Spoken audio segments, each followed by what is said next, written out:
block release as a degree apprentice. In this video, I'm going to cover everything you need to know about block release as a degree apprentice, exactly what it says on the tin.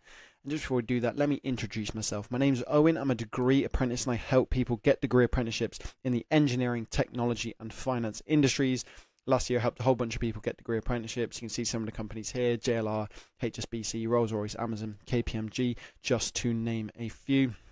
And I do have a program where I'm going to be helping people who want to start a degree apprenticeship in September 2025. I've had some insane results, as you saw on the last slide and on this one. So that'll be the first link in the description.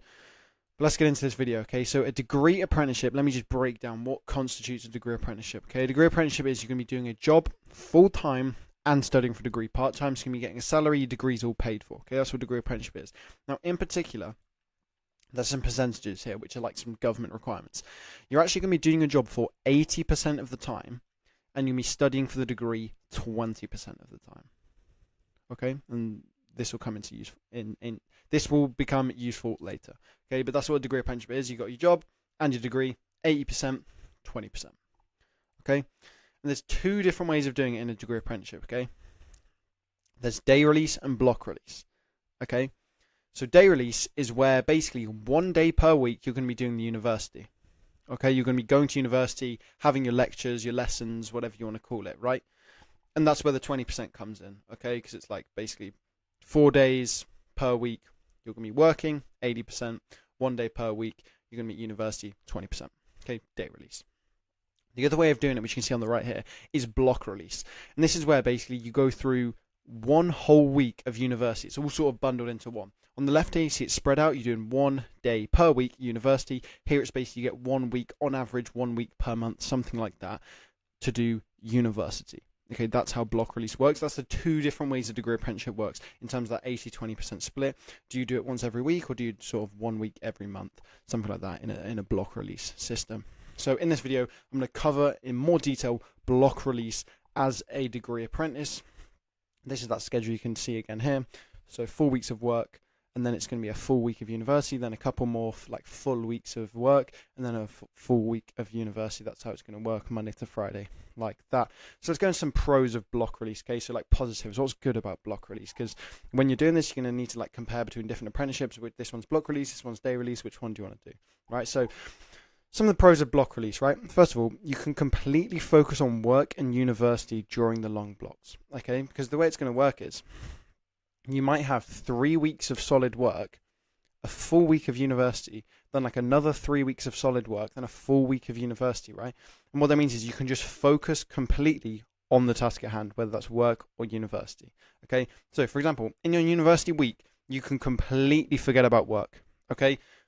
Don't even like turn on your laptop, anything like that. You don't have to do anything to do with your company. You can focus completely on university. That also means during your working like weeks, there's sort of 3 or 4 weeks in between each block, you can completely focus on your company like employer work. You don't have to worry about university at all. Okay, and that's really useful for like maintaining that sort of work study life balance. You don't have to start like complicating them. Okay, I need to think about work and university. It's like you can literally forget everything about university, focus on work during those blocks, and then during that university block, forget about work, just focus on university. That's a really good positive of block releases. It means it's not getting convoluted. You're just having dedicated times for work, dedicated times for university. Okay. Another benefit is you can actually do socials with other apprentices during the week. This is something that is very popular during block release. You can basically, because it's a whole week of university, you can just go on so many socials with the other degree apprentices on your course who are also going to be on block release, because you're there for a week. And what it means is, I'll be honest, block release for degree apprentices, it basically just means a lot of degree apprentices just go and party every single night. So you'll find on block release, basically every single night, people might end up going out, going clubbing, that sort of thing, coming back at like 5 a.m. and then they just get into lectures starting at like 9 a.m., something like that. Like after any of these days, they might do go-karting, they might go to a restaurant, they might do all this sort of thing, right? That's one of the positives of block release, is you can do those socials during the week because you have a dedicated week. When you're doing a day release sort of thing, if we just come back to this slide, there's not really, say it's on this Thursday you're doing day release, there's not going to be too many socials you can do, because like when you finish the Thursday, you probably can't do anything crazy on the Thursday night because you've got to be back for work on the Friday. Okay, so there's not as much social stuff going on a day release thing. Whereas when you're doing block release and you have your sort of dedicated block, that's where loads of stuff, you can do loads of socializing with other people at universities, clubs, societies, other degree apprentices on your course, going out in the night, whatever it is, right? Because you have that dedicated week of university where you don't have to worry about work. And then another positive of block release is there's the possibility of staying in accommodation, which will save traveling time each day. So with day release, it's like basically, depending on your day, every single Thursday or every single Wednesday, whenever it is, you're going to have to go and travel to the university. With block release, a lot of companies do it where they'll provide accommodation. So you might be staying at the university, you might be staying in a hotel. It basically means you can just stay there paid for the whole week. And that means like you don't have to travel to there every single week. It's sort of like you can just do those couple of weeks where you're just at work. Then you got a full week at university paid for in accommodation. You don't have to worry about traveling there, paying for expenses, whatever. You're just there. You can stay in your hotel, stay in your accommodation the whole week. That's another positive of the block release. Let's get into some negatives, okay?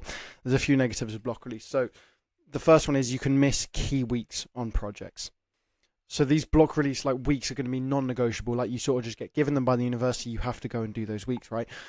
If you're away during this week, say there could be some sort of submission or delivery or like a new program's being launched or like a bunch of meetings, an event, that sort of thing.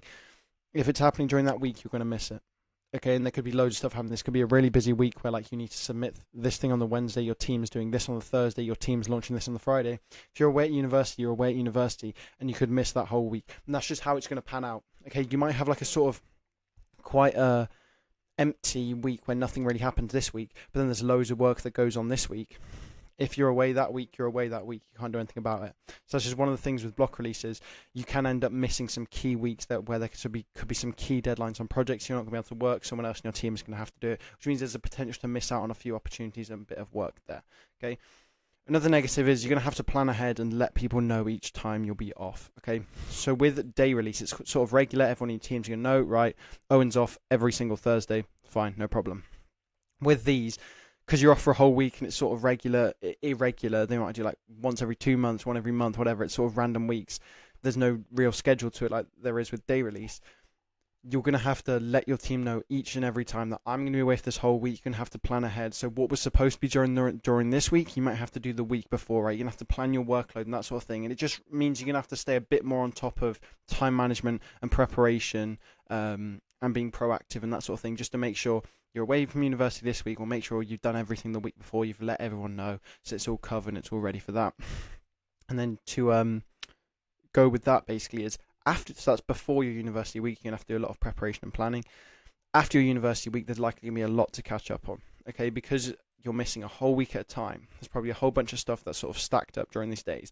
When you come back on the Monday, you're probably going to come back to your laptop and you've got like 100 emails, right? And there's like 20 different tasks you need to do, like 5 different things for projects you've got to do, right? And that's sort of a negative. It means basically after every single university block, you're probably going to have quite a busy week because you have to catch up on everything from the last block. It's not as much when you go in day release because you've just missed a day. It's not too much to catch up on. But on block release, you're going to have to make sure the week after your university, you're going to be ready to catch up on everything that has happened. And the final negative here is the weeks are far apart, so you're likely to actually forget a lot about the content. Okay? Because as I said, you have this week, and then it's probably another month, you have another week. Another month, you have another week.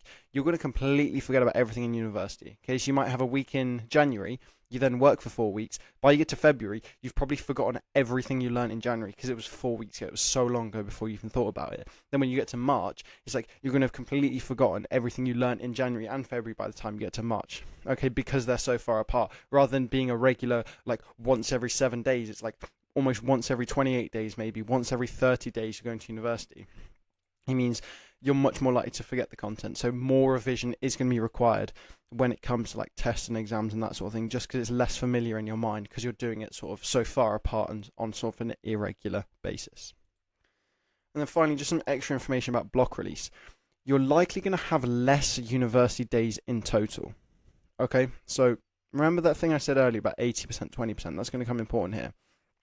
When you're doing day release, it's basically going to end up being slightly more days at university than if you do block release over the course of the year, okay? Because you're going to have basically every single week, very regular, you're going to have a university day. Block release, although you have more at a time, they can be less regular, and it basically usually accounts to less block release days per year, So say, for example, I'm just making numbers up here, but say on day release, you get 50 university days per year. In the block release equivalent, you might only get given 40 block release days per year. Okay? So there's like a difference of 10 there. Those are numbers I just completely made up on the spot, but I'm just trying to illustrate something here.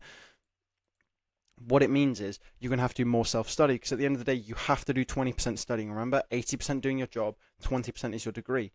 When you do day release, most of that 20% is going to get covered, so you don't have to do too much self-study.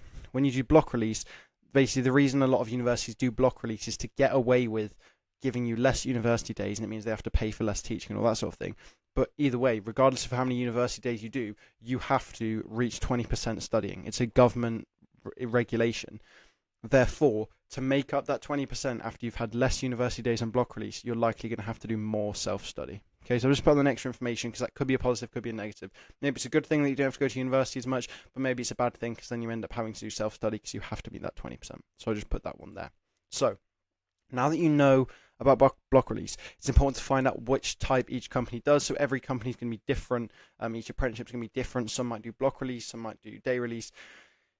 Here's how you can find out. Go look in the job description. A lot of the time they can say you're going to be studying block release at University of da-da-da-da-da. You can also find the exact course on the university's website. So usually the way it differs is each university chooses block release or day release. So you're not really gonna find a university that does some block release and some day release. It's usually a university will do either block release or day release. You can go and find the university course, see what they do. Also important to ask the question at the end of the interview if you don't know. I had to do this in a lot of my interviews because a lot of them didn't say in the job description. So I'd ask them, is it block release, is it day release? And also just email the recruiters, they'll answer that question for you. Okay, so there you go. There is an overview of block release as a degree apprentice. If you want to know more about day release, then you can go and click this video, which I'm going to put on the left there, and there you'll be able to learn about that. And then also, if you want my program to help people get degree apprenticeship, it's going to be the link in the description. We've had some insane results. Thanks for watching. Have a great rest of your day. Peace out.